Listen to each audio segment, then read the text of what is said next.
Oh, look at this run. What a run. Marshawn Lynch still on his feet. Has blockers now. He's dancing his way for the touchdown. Welcome back to Into the Trenches. I'm your host, Will Ortner, a Couch GM podcast. And I wanted to start by breaking down maybe the biggest riser in the NFL draft this year. That's JJ McCarthy. So going into the combine, you had probably three quarterbacks that stood out above the rest, right? You had Caleb Williams, Drake May, and then you had Jaden Daniels. Seemed like those are your top three guys, whichever order you want to put them in. Most people have Caleb going number one, and now it kind of seems like there's a little bit of jockeying for position between Jaden and Drake May. Then it seemed like there were three others in that second tier of quarterback. That's your Michael Penix, your Bo Nix, JJ McCarthy. They all seem to be kind of vying for that fourth spot. It seemed like early on, a lot of people really loved Penix. His issue was, hey, he's got some injuries in the past. Is he really going to be the guy? And then with Nix and McCarthy, it's kind of similar. It's they can do all these things. They can make all these throws.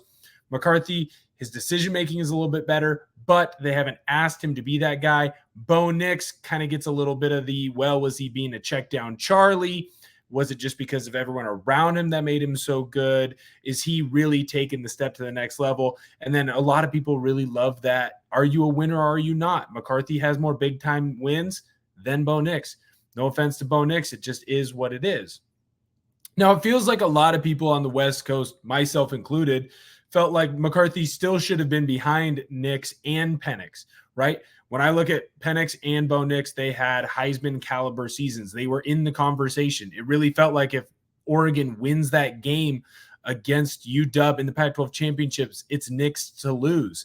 If Penix had stayed healthy the entire year and didn't get hurt, then Penix should have been the Heisman guy, and he was number two. There was never a conversation of should McCarthy be there? Is he that guy?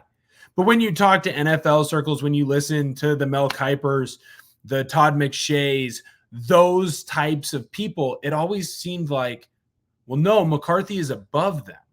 You listen to Big Ten people, well, no, McCarthy is above Penix and Bo Nix. Shoot, McCarthy should start getting in the conversation of Drake May and Jaden Daniels. And I never really bought into it. And then I started looking at the numbers, and then you go through the combine, and all of a sudden, JJ McCarthy, he just keeps going on the rise. He's going up and up and up. Last week, Jim Harbaugh said he's the best quarterback, might be slightly biased, but he's the best quarterback in this draft class. He said he's a dog. He's a winner. He's the guy that's out there that should be taken number one overall, according to Jim. According to Twitter rumors, now the Commanders are thinking about taking him at the number two pick. He might not even be the fourth quarterback. He might be the second. So why is he skyrocketing up boards? I had to do a deep dive. When I look strictly at the stats, right, McCarthy, nothing really jumps off the board. Never threw for more than 3,000 yards passing in a season. Never had more than 22 passing TDs in a season. And in his senior year, he only had one game over 300 yards. And that was against Purdue. Not your most vaunting defense, to go against. When you look at the big games that he had to play in the regular season, right? It's the Ohio State rivalry game and it's the Penn State game. Well, you look at Penn State, when Michigan plays them, they're the 10th team in the country. He had 60 passing yards. And in the second half, they took the ball out of his hands and let that O-line do work. Now, look, in that offense, the way that team was built, it was built on good, hard-nosed defensive football and running the ball on offense. The O-line was stacked. They won multiple Jim Moore awards, right? You had Corum back there just dicing people up, running all over the place. And so McCarthy wasn't asked to do much. You look at the wide receiver core. Yeah, it's a strong wide receiver core, but when you look at it compared to LSU's crew, when you look at it compared to UW's crew, when you look at it compared to Oregon's crew, it just doesn't stack up. It's not the same, right? So it might be one of those things where this is what he was asked to do. JJ was asked to make good decisions with the football, be unselfish. If you see a check, make a check. And then when we need a big play, come up and make those plays. And he did it. Now, if you're looking at the pro JJ McCarthy camp, they're going to say, well, yeah, hold on, Will, you're cherry picking the wrong stats. His completion percentage was over 72%, so he's completing the ball at a high clip. and he only threw 4 interceptions. So he's not selfish with the ball, and he doesn't force the ball into bad spots. He's not afraid to throw the ball away and live to fight another day.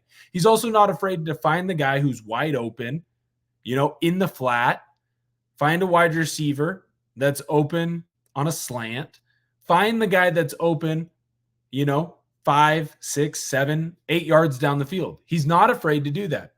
Oh, by the way, while he's not the most mobile quarterback of all time, he can move, ran for over 200 yards, had a couple TDs that way as well. And Will, you're ignoring the main stat of all. When it comes to quarterbacks, what do we care about? It's winning. What does JJ McCarthy do better than everyone in the country? It's win. He only has 1 loss as a starter. Now, as a detractor, while I was doing this deep dive, of course, I'm going to say, well, yeah, the Big Ten is Garbo. He just has to get through Penn State and Ohio State every year, and he was able to do that. But in those games, you didn't say, oh, wow, Michigan won that because JJ McCarthy put the team on his back. Oh, wow, JJ McCarthy, look at that throw he made. Look at this play he made. He made this play with his feet. It was JJ McCarthy made the plays when you needed them most, but that game was won because of that defense, or that game was won because of that offensive line. They absolutely dummied UW in the national championship game. Just pushed them all over the yard in that first quarter, and the game was done just like that. That had nothing to do with JJ McCarthy. So how good is he? Watch him at his pro day, Ortner. McCarthy can make all the throws when he's asked. He wasn't asked in that system. They had built a team that didn't have to have a quarterback that was out there dotting teams up. They built a system where you had a quarterback that just had to not make the big mistake. And that's all that was asked of him. And that's what he did. That's what the pro JJ McCarthy people are saying. When you talk to experts, when you talk to scouts in the league, when you talk to the Diana Rossinis, the Adam Schefters, the guys who are in the trenches asking the big questions about what's going on with this draft pick, what's going on with this potential draft pick. From what everyone says, JJ McCarthy is interviewing off the charts. Whenever teams come up to him and ask him a question about scheme or about philosophy when it comes to football, he is just knocking question after question out of the park. He's unselfish. He'll make an adjustment. He'll make an audible that's best for the team, not just for himself. He doesn't try to force the ball into double, triple coverage. He doesn't make that big mistake. What he does is he just makes the plays that are asked of him. And NFL scouts, they love that because the hardest thing to mold is the mind. So if you have the potential to make all the throws, which he showed off at his pro day, right? He could make the deep throws, the short throws, the medium throws, all with great ball speed and with accuracy. Well, those are the things you don't have to coach now. You just have to coach him up in the scheme. And if he can figure out the scheme, well, then he should be successful. He clearly has the potential. Even me as a detractor in JJ McCarthy, before I did this deep dive, I never said he didn't have the potential. It just felt like he was already set up for success with everything around him. And we were looking too much into his potential and not too much into what we saw on the field. The other pro for McCarthy is he played in a pro-style system, so he understands it, right? A big issue for Patrick Mahomes coming into the NFL, he didn't know how to ID a mic. IDing a mic is essential to quarterback play. It's how you set your protection. It's how you know what to look for from a defense. It's how you know, oh, hey, the mic is slid over this way. That means a blitz might be coming from the right side. I might need to adjust my offensive line. Or, oh, it looks like a 6-man is coming now because I know where the mic is. It's a 5-man protection. Where's my hot route? Those are all things that you probably don't have to teach to JJ McCarthy because he got taught in the Jim Harbaugh system. So after doing this deep dive, I had to figure out where I stood, right? It seems like JJ McCarthy is rising up draft boards. NFL scouts aren't stupid. They're not going to just throw stuff out on a whim because they'll get fired and they'll lose their job and their kids won't eat. So if he's moving up draft boards, he's doing something right. But is this really just on a kid who interviews well?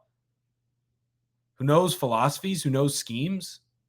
Is this really just because he has the potential that maybe because he knows all these other things that he can reach heights that we've never seen before? The problem is this is kind of the same thought with guys like Christian Hackenberg, Jamarcus Russell. Now, I'm not saying that they interviewed as well as JJ, far from that with Jamarcus, right? But if you look at those types of guys, and they're just two that I'm listing right now, they had all the potential in the world. Big, strong, make all the throws. They were athletic enough to move around when they needed to. I'm not saying that JJ is the next big NFL bust, but if you go by the numbers, it's like 50%, and that's in the top 10 of NFL quarterbacks drafted. That's not saying he can't be, but if you go by the numbers, it's more likely that JJ is a bust than the next great superstar. When I look at JJ McCarthy after doing this deep dive, I still don't think he's the best quarterback. I don't think he's the second best quarterback. For me, I'd rather take guys with what feels like is a higher ceiling. I like the ceiling of Caleb Williams. I like the ceiling of Drake May. Shoot, at times I even like the ceiling of Jaden Daniels a little bit better than McCarthy. But I'm coming around to McCarthy a little bit more than I was before when I thought it was Penix and Nix ahead of him.